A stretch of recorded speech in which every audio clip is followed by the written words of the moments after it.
Call this February 12th Brown County Commissioner meeting to order. Commissioner Kipley, would you lead us in the pledge, please? I pledge allegiance to the flag of the United States of America and to the republic for which it stands, one nation under God, indivisible, with liberty and justice for all. Good morning. Morning. Mike. First item on the agenda, we have Troy Holte, discuss abatements. Anybody here to speak of that? Or Gene, can you give us a little I'll give you a rundown? I was assuming Troy would be here. The property,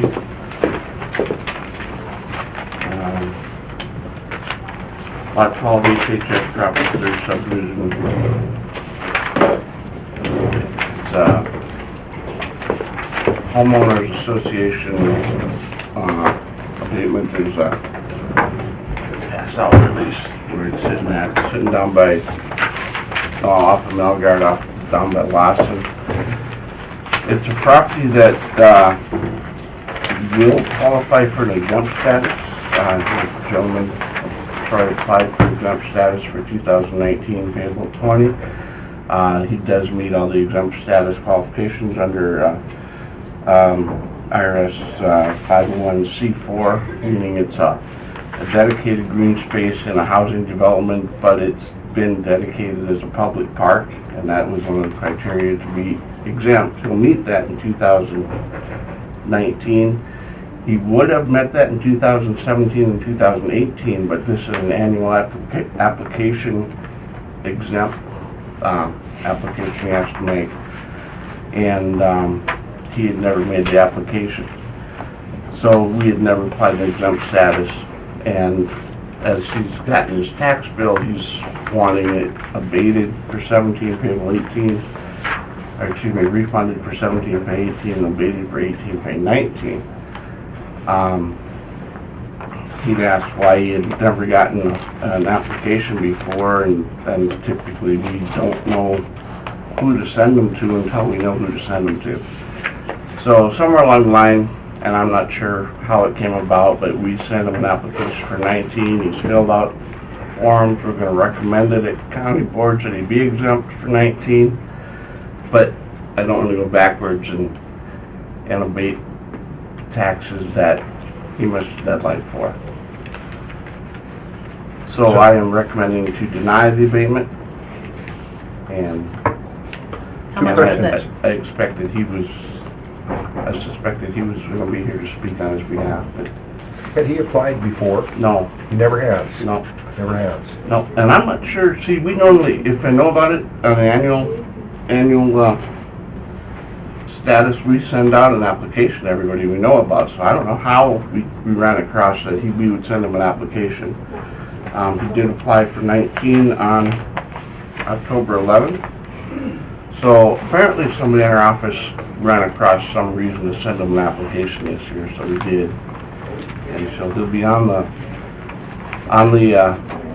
recommendation for exempt for 19 pay 20, but he was never on it for 17 pay 18 or 18 pay 19. What were the dollar amounts? I don't recall. Was it $1,370?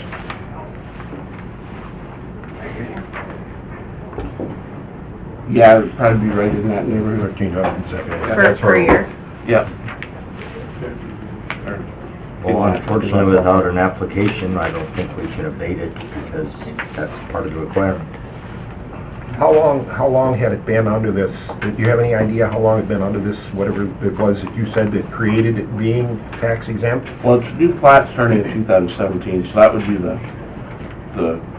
when this property came into play. And so we assessed it as under square foot, dollar per square foot, just like all the lots that surround that block that surround it. As you look on that map there, what it is, it's a green space that sits behind all those lots there. And the only way it qualifies as exempt is that it be open, well,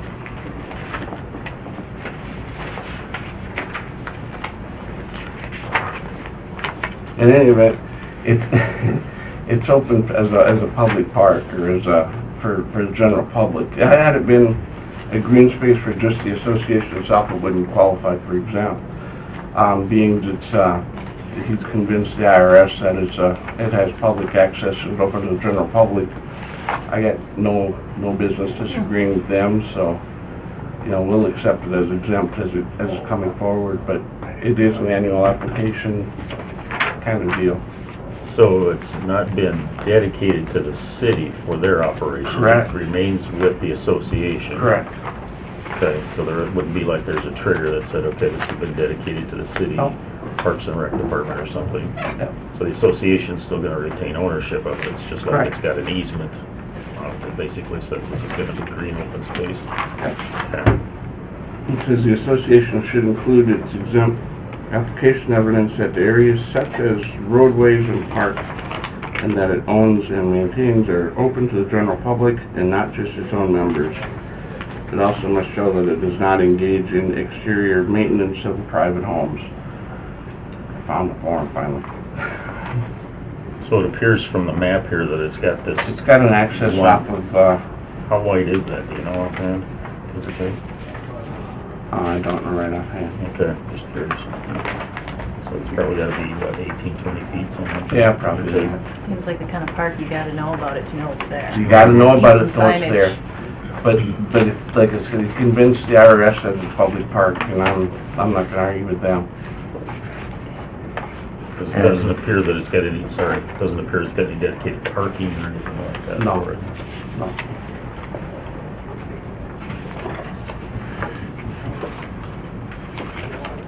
I just don't think we can approve the abatement based on the fact that there was no application filled out.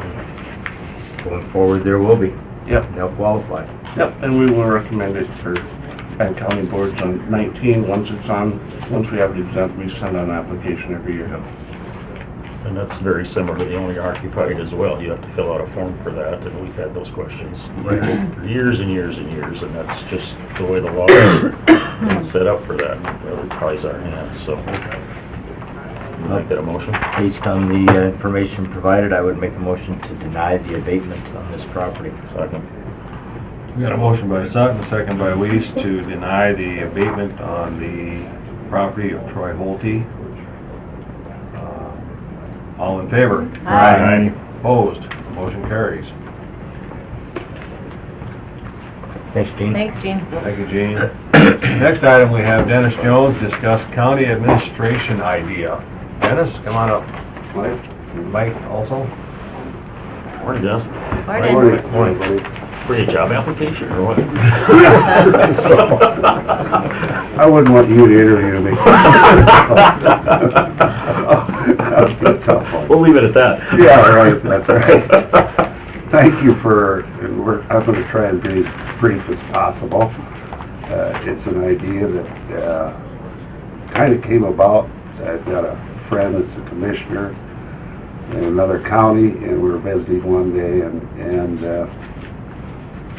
today I just want to talk to you about for you to consider the future of Brown County. I'm not telling you what to do. Is to take an idea into consideration that I think is a very workable idea. I've gotten a lot of feedback. I've talked to several counties that have went with the county administrator, county manager. There's a lot of different titles you can give them. First of all, I want to give you some handouts here on some of the information that I've gotten. Let's see. How many? Tell me when somebody's short. Go on.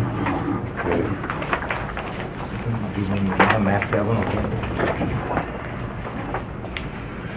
Everybody got? Here we got one? Yeah. Yeah. Okay. Got everybody covered? Is this idea arising from a current problem? No. Okay, No, absolutely just throwing it, not. okay. No. It probably, I served on 5 different business boards in my life. And the one thing that I've noticed, I started out with South Dakota Wheat Growers when Warren Grebner was the general manager at that time. And as a board of directors, the information we got and how well things ran and the correct information. County government is no different than business. It is business. It just has a different form of ownership. And there's when I look at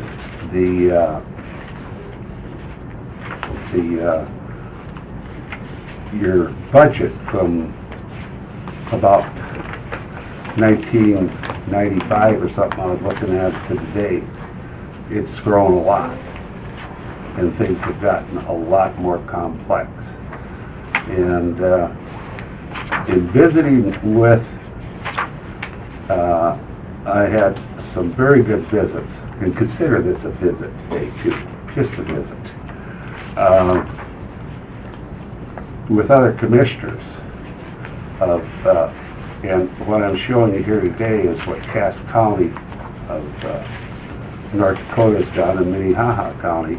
But in visiting with those commissioners, some of the things that, and I made a note on some of the things, but more oversight and better planning for the future. The other thing that I thought was important is continuity. You know, I'm visiting with you today, and you're all experienced commissioners. You've got great experience in your public service, and you mean the best. I know that.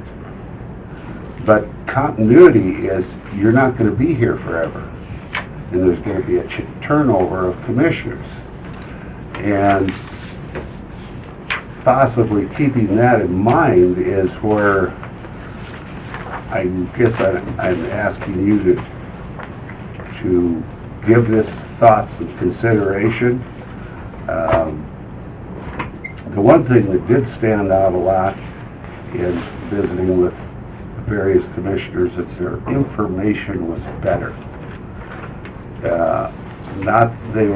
They said occasionally we get information that was not entirely correct. And at times, he said, that was worse than no information. And what they liked about it, the buck stops with a good county manager. And that county manager is here to serve you as commissioners and make you better commissioners by better information. Keeping up just on the technology thing of it, with one commissioner that I've met with, or I visited with, was the cost savings that a person brought in the area of new technology and combining services and just being more creative in the business management of things. That's about the extent of what I have to say. I'll leave it open for questions, but Mike McHugh is here, and he served on a business board too, Northern Electric's board, and they have, and Mike, if you just want to say any comments? Well, I agree with a lot of the comments Dennis is making, that the continuity of the operation, sometimes can be enhanced by a manager that's been there for a number of years. Northern Electric had term limits, so you're on for a period of time and then you're off. But so a lot of the history and historic perspective that the manager can bring to the operation is an important thing. And as Dennis says, the continuity of if you have a manager or administrator, whatever your title might be, going forward, I think that helps. A lot of the other business entities are going to, or government entities are going to manager types. The city of Aberdeen has a manager now, and I think that's working out fairly well. Minnehaha County and Cass Counny, as Dennis has explored, so it seems to be working well in a lot of other counties. And I think, as Dennis said, not that the commission is doing a bad job, but it's just if you could do a better job and keep up to date on more of the more things that are needed and going, and there will be more of them as we go forward. It's just going to be the way the government is going to work. So an idea to consider and think about.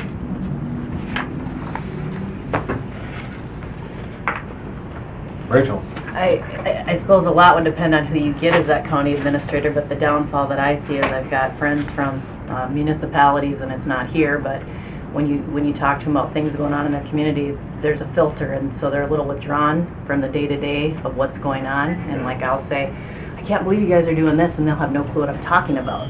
And I'm talking city council people, and like I said, it's not Aberdeen, but other places, so I can see where this would be a good thing as far as getting more information, but sometimes you don't know the real story because there's that extra layer. And I mean, it would be something to consider, but I think everybody at this table would have to take a 50% pay cut because we're going to give half the work we're doing currently to somebody else. So then I could see it working. Is that a motion? No. No pay cut? No pay cut. And no filter. I'm back. But I'll listen to yours. Did you have one? Well, I appreciate you bringing this forward. I was involved when the city went through their home rule charter process. We had an evaluation process several years ago when I was commissioner, and I think it's ripe for conversation anytime and every time. And I recall, the distinction, there is, if you go through that process between an administrator and a manager, their responsibilities, their duties, their authority is much different. And similar to what you've experienced, what Rachel's talked about and stuff too, I've known a lot of different entities, both city and county, that have made the change, and if and when you choose to do that, and I think it's something that deserves more conversation.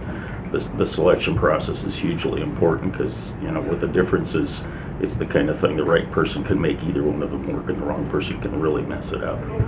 And so if you choose to do that, it's something that's really important in the selection process, who you choose to fill those positions in. Communications is hugely important because the policymakers and decision makers, and sometimes there's a fine line and it gets a little bit blurred between what's day-to-day activity and what's policy, but that's where that communication is hugely important, as opposed to having somebody, just take that authority and just run with it without including those that are the elected decision makers in the process.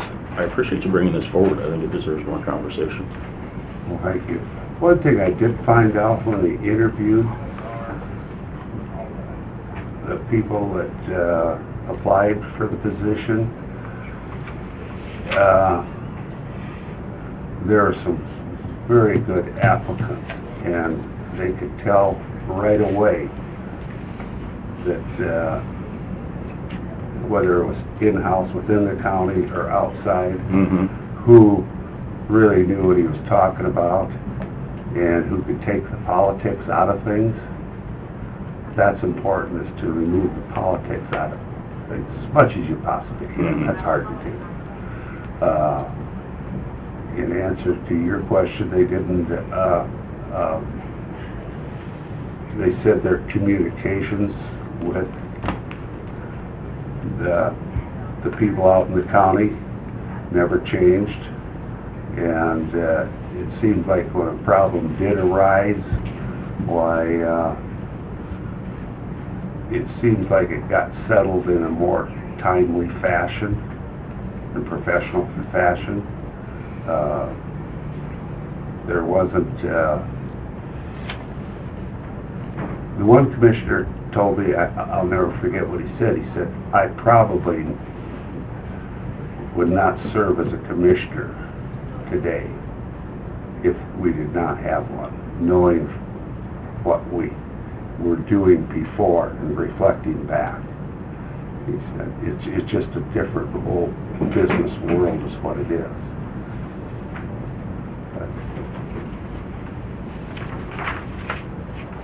I want to thank you for your time. Thank you. Thanks for bringing it in. Thank you.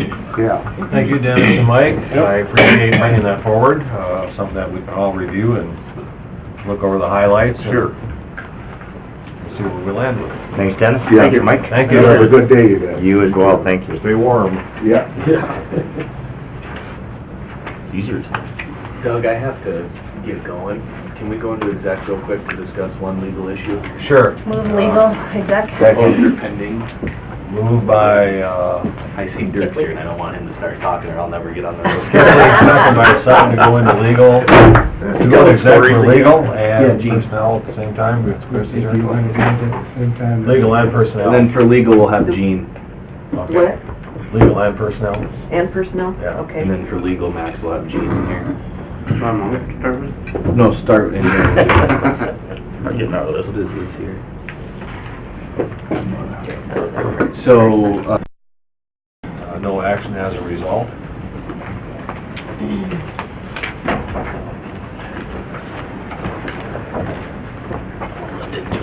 Okay. Move to cut weeds in half. Shut the camera off while he's gone, it's that much less somebody has to watch. For us to just sit here. I don't know how long you might just go without. Well, we give them a few minutes.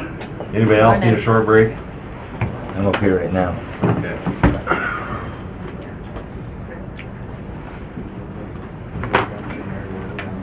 Think you could handle one of those big boys? Sure, give it a hell of a try. would you? lollipop.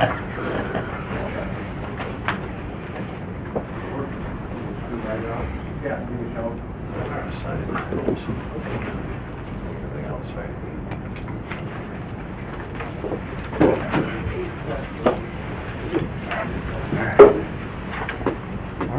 Morning, Ken. How we doing? Good, how are you? Good. Kind of a ease here for just about 2 minutes while Mike What's that? stepped out. Sure. Mike is canceled. Oh. Crossed up our sheet, right? What? Mike was crossed out. Right.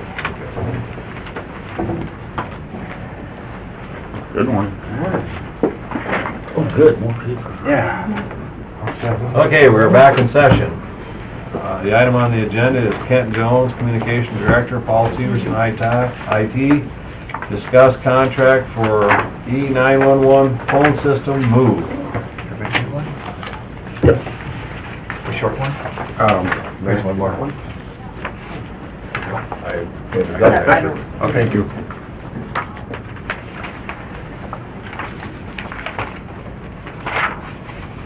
Ken and Aaron. Okay, You're up. well, here we go. All right, so, Paul and I have been working with, Comtech, who's they're a 911 vendor, statewide vendor. In order for us to move, basically, the quote is here, on the front page there. And what that accounts is them moving over our existing equipment we have. They're going to be replacing our 4 PCs with some new ones, refreshing those basically, and then they'll take the other 4 back. But they have some other cabling and items in there that Paul and I have already taken care of. Essentially, what this quote is if they were to come in and do the whole brunt of the work, which, it's their state contract, essentially, is what we're looking at here. But we need to get this okay to be able to get on their calendar to make that move final for us. This is basically the last step for us to be able to make this happen. But with the dollar amount, we thought it best, we wanted to just make sure everybody's under the understanding and everybody's clear with what was going on with this, so. And the reason that we have to use them, they own the equipment, and they won't allow us to transfer it because it's their equipment. It's proprietary, yep, Okay. yep. They own the rights right now to the state contract for it. When we moved from our in-house Patriot system to the Next Gen 911, the whole state moved and the state paid for everything. So we haven't paid for anything since we went over to the Next Gen 911. This contract's with the state communication board, and we have no option. They're the only vendor that handles it. So we're kind of at their mercy on this deal. And is the plan still to do 2? Nope, Nope. just before we have. Nope, I'm gonna I think with the numbers are coming from and the state of that contract, I think Paul and I and Aaron, we've all talked about it, and even with Mark, and we're thinking our best play here is just move the existing four we have. It's like, then down the road, when that contract gets renewed, there's gonna be somebody else, or it could be a different vendor entirely. So maybe that's the time to make the play on the other piece, to maybe add the other two councils then at that point. No, but what I'm asking is how do you move all four and not interrupt service? I thought you were moving two and It'll then be 2 and get 2. local. It'll be Okay. 2 and 2. They're gonna put 4 new ones in, Yep. and then when we get the switchover done, they'll pull our 4 out of here and just take them back with them. 'Cause Gotcha. they But own all some of that the stuff equipment. down here is going with it. It's just the workstations that are new, right? Right, for the phone workstations would be the only piece that would be new. Everything else, we have our telex workstations for the radios, the CAD computers, all that stuff. That's all existing equipment we have. We're just gonna move it over there. So but essentially, I'll take half of the dispatch center part at a time. My goal originally, when we were looking at all this, I wanted to have 2 councils on the far end, and then take half of it and then half.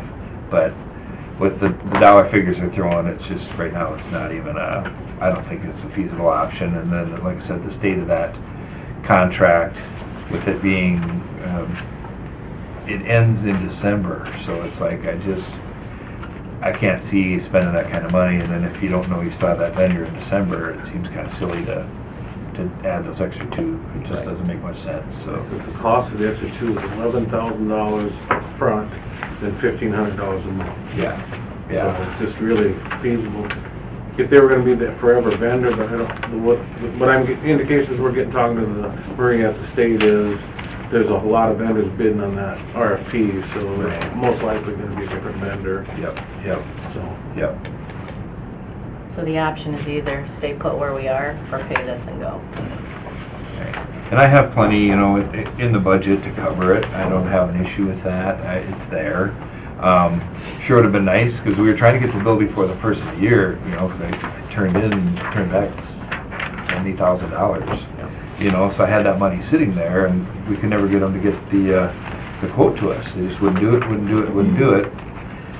And of course, the clock kept on ticking, and here we are in 2019 now, finally getting a So, quote. what I understand here then is that this 27,000 is for, basically could be from now until the first of the year, and then just for the move, and then we've lost it basically. I mean, to keep it functioning from now until the 1st of January with the potential of a different vendor. Well, there's monthly for either way. This is simply put it to the new location. Right. This is the move expense. And we don't Right. know what the new vendor, if the state's gonna cover the cost, or if we're gonna have expense Right. when they change the vendor. Those are all unknown at this point. This basically keeps us in business, but moves us from here to there. Right. Correct. Yeah. And it's basically just their service fees, that's what they're That's charging. what it is just the transfer of the 911 trunks and service fees for So it. since you do have some of what would normally have been included already done, have they had any conversation about potentially making a change order when it's completed? We're gonna have to, Just when according the to- invoice, before the invoice, anything that they don't provide that's in this quote, they obviously can't bill us for. Okay. I mean, And they understand that. Has the move started? I mean, you're already over? We've already, I've already taken care of the generator. I've already moved, like all of our, we already have duplicate lines, our admin lines are already over there, ready to roll. most of our circuits are in, just waiting. All our circuits are in, yeah, all the cables basically pulled. The building's ready for them to come over, and we're actually paying for services over there, and they're not there. So, Yeah, our it's time to Century- make this happen. Our CenturyLink lines they're in place, it's ready to roll. I mean, and we've been over there pulling cables since, gosh, December. First of the year, yeah. That's what I was gonna say. My understanding is you were ready to do this next And they're week. just smiling all the while because they can get another 27,000. I know, Yeah, it's, I agree, it's, 28,000, or 28,000, yeah. We've Yeah, expressed, and we expressed our concerns of that when they do the new contract with the new vendor at the state. we've We're had kind of that, at their mercy. right. Yeah, we've had that conversation with the 911 director at the state, and he said, live and learn here, people, let's look to the future a little bit. And so I think this is kind of an eye-opener for them. They haven't experienced this either, so. Well, we've already made the commitment to move our communications center over there, so I think we've Bite the bullet and pay the cost. The other dilemma is, you know, we've kind of moved over there as a group for a couple reasons along with the ELC. And, you know, we had planned this in December, and here we now, 15th or so of February, and we're going to be into spring flood season, knock on wood. And, you know, here we are going to have entities spread apart, you know, by blocks. So it'd be really nice if we could act on this and get this moved before we get into that time of the year, you know, when we need to be together. They're telling us 25 days. If you guys choose to approve this today, it'll be 25 days before they'll be ready to do it for us. Start? For them to get the equipment in before, so legitimately, we're 25 days out to have them moved. Yeah. So that's why we're kind of trying to get this up in front of you as quick as we Would be could. mid-March before. So would you recommend just a motion to go ahead and do this, or do you want some kind of wording in there about specifying what each of these line items is so that we know how much we're going to get back to them? We tried that on the quote, and it didn't work. You know? Right. If you read my emails back and forth, that's Maria King from the state, that's all specified in there, and they're just, I mean, our back's against the wall, the gun to our head. Sure, but I just didn't know in the motion if that would make a difference when we talk to them. I don't believe it will, but Okay. you know, that's up to you guys. Yeah, basically Clint from this company basically said that's how their quotes are for everybody right across the board. They don't itemize the thing. They have their Template, template, and that's what they bill off how of. many stations, here you go. Yep, basically takes X amount of cable, you need this rack, you need this type of grounding, which a lot of that, like I said, we've done. Paul's, you know. So getting pages 2, 3, 4 was like pulling teeth here.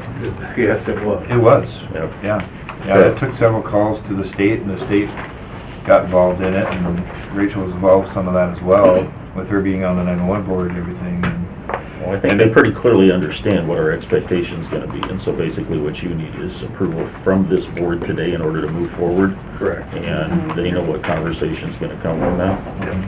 Move. Second.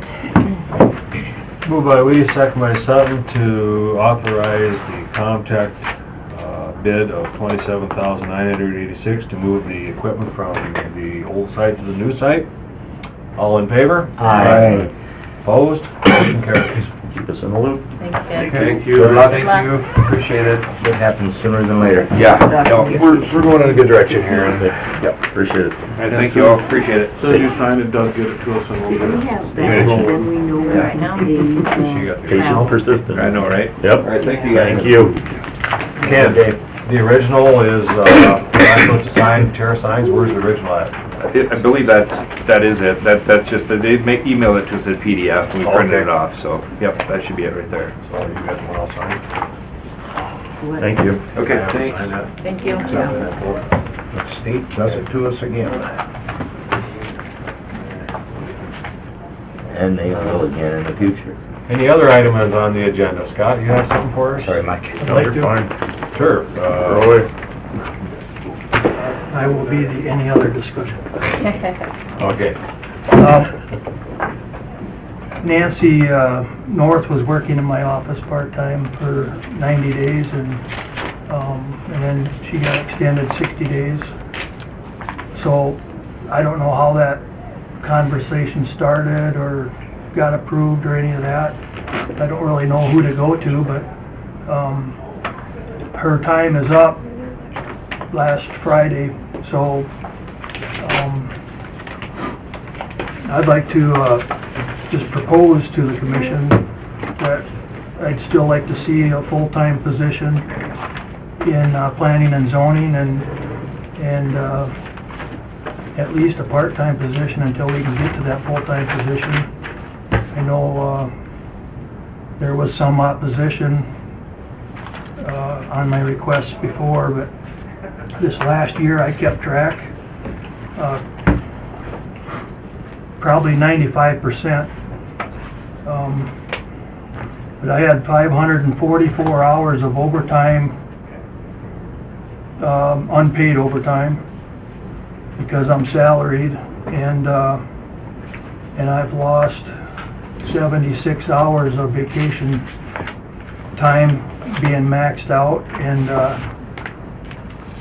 trying to meet deadlines and typing up letters and all of that. So, you know, that's $30,000 that I've kind of gone way beyond my scope of work because of deadlines and stuff. So I think it kind of warrants having an extra person in the office. So I'd like to just kind of leave that to your guys' discussion. And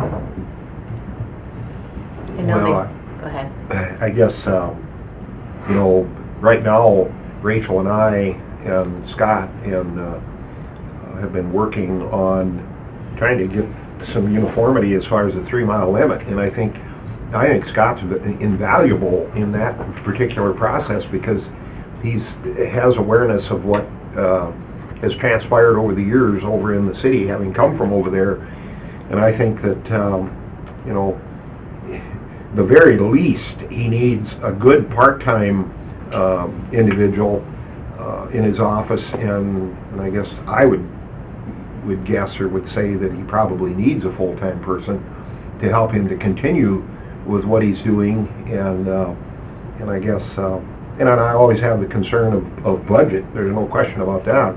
I don't know if it's in your budget to hire someone full-time. That is a big part of the issue, but somehow I think in order, I mean, we need to keep Scott, put it that way.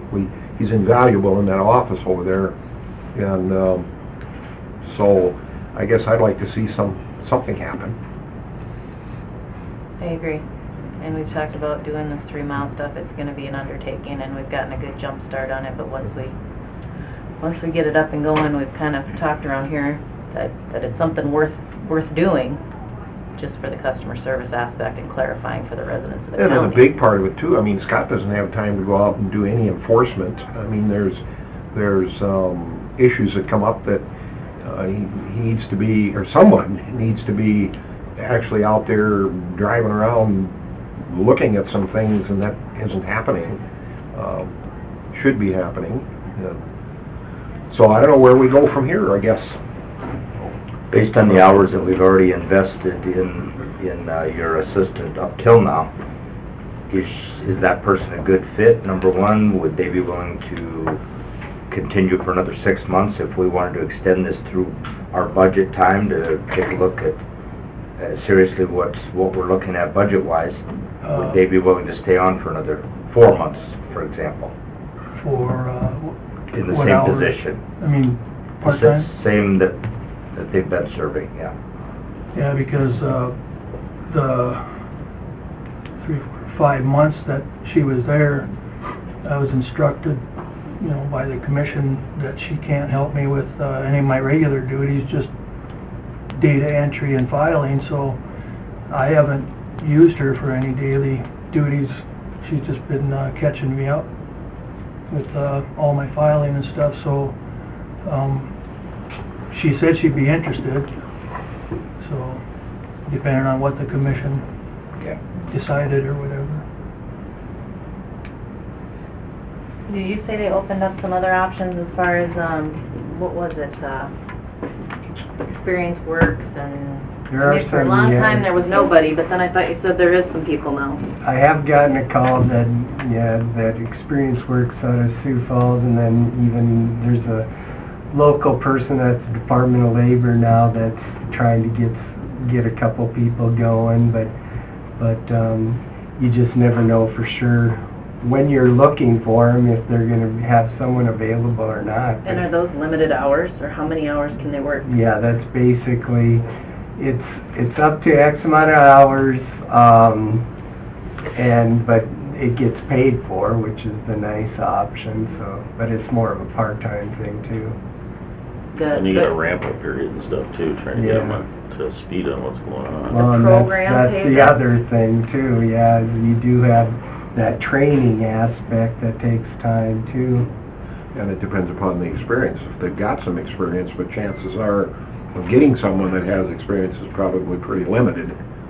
And that'd be more the filing and the typing and stuff too. I don't think if you're wanting somebody to get into permitting and things, that'd probably be a different level also. Or even enforcement would be answering the phone and being able to answer, minor questions and stuff also helps with customers.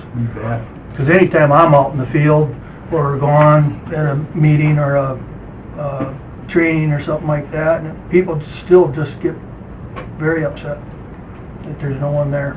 They took the time to drive in from Hecla or Fernie or whatever, and no one's there, so. Well, I like Commissioner Sutton's approach. If you've got somebody that's there and so forth, the only thing is, the limiting on it, because budget itself won't actually be until first of year. If you want to extend this, 9 months or through the year, subject to change if circumstances change or we decide we want to make it permanent or something. But if you've got somebody that's familiar with what you're doing now, it has been a benefit to what you've been doing, and you might be able to expand on that, knowing that it's going to have a little bit longer time frame, and then, as we can consider both the budgetary side of it as well as the practical side of it. It's not saying we won't do something by the first of the year, but it gets us at least with a Is she plan. interested, would she be interested in continuing? She says she would not want to work on Fridays. Her and her husband do a lot of things on 3-day weekends. He's a farmer. And I don't know what the laws are, I guess, when it comes to, like, let's say 6 hours a day for 4 days. What has been her schedule up till now? She's 25 hours, and she's been working Monday through Thursday. So it wouldn't be any change from what she's been working? No. And she's been doing, I think, right at 6.25 hours. Is she capable, if you would have her slowly learn a few other responsibilities so that she could do more than just file and... Well, yeah, she's already picked up on a lot of that stuff. So if we would allow that to happen, I know you said a couple times that we disallowed it, but I mean, if we would allow her to learn more and take on more responsibility, I wouldn't have a problem with that. If she's there, she might as well do whatever's necessary. I think she's done a good job for me, and it's really helped me just getting a lot of stuff filed and put away, and my spreadsheet's all updated, and now we're to the point where, you just, every day, you just constantly have more and more stuff that needs to be put away, and all the paperwork and the files, and I type up a lot of certified letters based on requirements now, and on my annual review, I think I went from 200 to 700 certified letters, and there's a lot of time that's involved in typing them up and getting the green cards back and sorting them out. And without looking at your budget, is a part-time person budgeted for the remainder of this year? Okay. I wasn't part of any discussion on that. So. I just couldn't remember without looking back. So we may need to supplement that from a practical standpoint to keep it caught up. I absorbed it in my budget last year without requesting extra, because I had some things that fell through, so it was absorbed in my budget last year. And that was just for a portion of the year? Yeah. I would say we put it on the agenda for next week, since we can't make any motions under discussion, but take it up next week and make sure we continue the discussion and make the motion appropriate that your help continue. The other thing is, since we're emptying out that Millen building, I think we need to, I just hate having you where you are located, because people have to go around and kind of buzz in, so I think it brings up the idea again of let's go look in the basement and see, can we consolidate some of these offices? Is it time to move this to the basement, open this up for some, but let's just take a look and see if any thoughts come to us once we bring welfare over, and if we are able to get 24/7 over there without spending an arm and a leg. Don't you think too, Scott, that, you need to be in a different office? Are you comfortable back there? People are used to that, but it's just not enough. Yeah. There's not enough space. Yeah, if someone comes in and you want to talk about something, and the way I got things, there's just not enough room. Your two monitors take up most of the office space by having the two monitors. I mean, there's... Remember what we had 25 years ago, Dennis? In the I had no room closet. to spread out plans or anything in there, so... That's a good point, Rachel. I think that's the other appropriate. thing is the privacy aspect. I'd like to have a little more privacy if I had another person with me instead of side by side, with some phone calls for Oh, sure. I think we put it on the agenda next week, as Commissioner Kipley suggested, and take action and work towards a move as we get the lower area cleaned out. So, No, again, I think Scott's done a super job as far as working to get something tied down to this 3-mile limit thing with the city. I mean, there's a lot of people inside that 3-mile limit that are very upset. We're going to get, eventually here, we're going to get to an end on this thing. Well, and then like the comprehensive plan that I was working on, then that kind of got put on hold, and I'm working on the 3-mile, and then I want to go through our full ordinance and zoning and bring that up to date with some of the newer codified laws, and then the town of Fernie needs to be readdressed for emergency purposes and clean that up, and then Frederick and Columbia. I have a lot of big items, but I can't get to them. Can't focus on it. Yep. All right, let's do that. Thanks, Scott. very good, Scott. No, Thank you. Scott. Appreciate Thank it. you, Scott. Thank you. Be on the agenda next week. See you at 11. Yep. Little break. Little break? Okay. We are back in session. I don't have any other items on the agenda. Max, do you want to take care of your things? Okay, minutes, February 5th. Move, please. Second. Moved by Weiss, second by Fiker, to approve the general minutes from February 5th. All in favor? Aye. Opposed? Motion carries. Claims. Move. Second, Weiss. Moved by Sutton, second by Kipley, to approve claims. All in favor? Aye. Opposed? Motion carries. HR report. Move. Second. Moved by Sutton, second by Kipley, to approve the HR report. All in favor? Aye. Opposed? Motion carries. There's a lease for Lee belts. So move. Second. Moved by Fiker, second by Weiss, to approve the lease for the Home Expo building for Lee Belts. All in favor? Aye. Opposed? Motion carries. Abatements. Move. Second. Moved by Sutton, second by Weiss, to approve the abatements which were recommended by the assessor's office. All in favor? Aye. Opposed? Motion carries. Fairgrounds, there were quotes for pumps for the lift station. So move. Second. Moved by Fiker, second by Weiss, to approve the quotes for the pumps to take a low bid, which Kurt recommended for the fairgrounds. All in favor? Aye. Opposed? Motion carries. There are documents for the cell 3 at the landfill. There's pay estimate number 6. There's change order number 2, certificate of completion, final acceptance, and affidavit of the contractor. So move. Second. Moved by Fiker, second by Kipley, to authorize the signing of the landfill cell 3 documents. All in favor? Aye. Opposed? Motion carries.